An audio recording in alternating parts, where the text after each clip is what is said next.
उधर पंजाब के पूर्व डीजीपी के बेटे की मौत कैसे हुई? उसने आत्महत्या की या हत्या, या फिर वजह कुछ और है?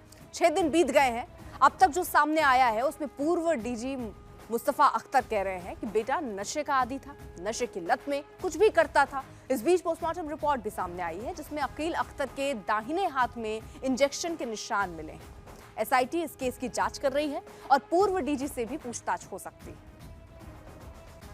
पंजाब का डीजी जिसकी जिम्मेदारी नशा तस्करों को रोकने की होती थी, खुद उसका बेटा नशे की लत में ऐसा डूबा कि जिंदगी बर्बाद हो गई। कल तक सिर्फ अकील अख्तर का आखिरी वीडियो था, लेकिन अब पूर्व डीजी सामने आए हैं। उन्होंने आज तक को बताया कि पिछले 18 साल से उनका बेटा नशे की लत में था। स्कूल से नशा शुरू किया, धीरे धीरे इस हद तक पहुंच गया कि उसे रोकना मुश्किल हो गया।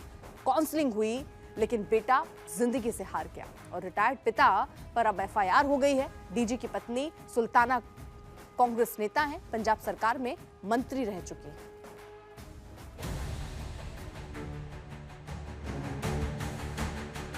पंजाब के पूर्व डीजीपी मोहम्मद मुस्तफा के बेटे की आत्महत्या की वजह क्या है? पिता, पत्नी और बेटे के बीच उलझी मौत मिस्ट्री। मौत से ठीक पहले बेटे ने पिता पर लगाए गंभीर आरोप, लेकिन जब रिटायर्ड पुलिस अफसर पिता सामने आया तो इस मौत के मिस्ट्री में एक और एंगल जुड़ गया। मोहम्मद मुस्तफा ने कहा कि उनका बेटा नशे का आदी था। 18 साल से वो नशे की लत में था। वो हर तरह का नशा करता था। उसकी काउंसलिंग कराई गई, नशा छुड़वाने के लिए सारे प्रयास किए गए, लेकिन नशे की लत ऐसी लगी कि बेटे को खा गई। वो बच्चा नशे में था, उसको तो पता नहीं। बाहर एक टेबल पड़ी थी जिस पे हम बैठ के चाय पीते थे। उस पे टेबल टॉप था पत्थर का। उससे बहुत बहुत तकड़ा था वो। उसने वो उठाया और शीशे पे मारा। पत्थर टूट गया, शीशा नहीं टूटा, सिक्योरिटी ग्लास था। नहीं तो उस दिन मेरी बीवी भी मर सकती थी। बच्चे को तो होश नहीं था। पूर्व डीजीपी कहते हैं कि बेटा नशेड़ी था। इस हद तक नशे की आगोश में था कि अगर कोई उसे रोकने की कोशिश करता था तो वो हिंसक हो जाता था। घर में कई बार ऐसा हुआ कि नशेड़ी बेटे ने अपनी मां पर भी हमले किए।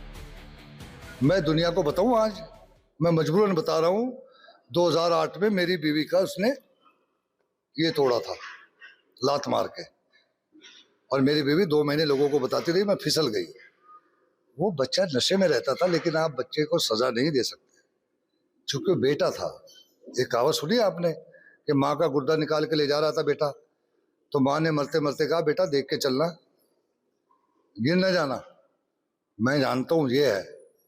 मैं आज दुनिया से डर नहीं रहा हूँ। दुनिया को मैं सच्चाई बता रहा हूँ कि 18 साल अल्लाह मियां ने क्या अजाब दिया है।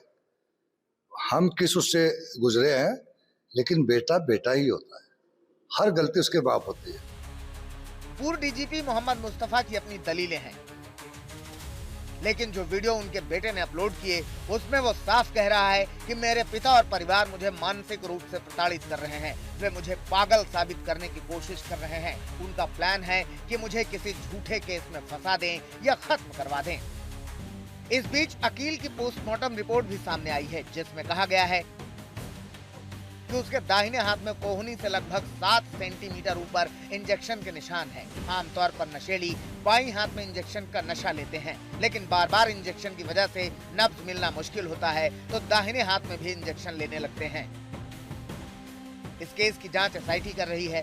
पोस्टमार्टम रिपोर्ट, अकील का आखिरी बयान और आरोपी रिटायर्ड अफसर पिता के बयानों को मिलाकर जब एसआईटी देखेगी तो कई और रहस्यों से पर्दा उठेगा। सहारनपुर से राहुल कुमार के साथ अमन भारद्वाज, चंडीगढ़ आज तक।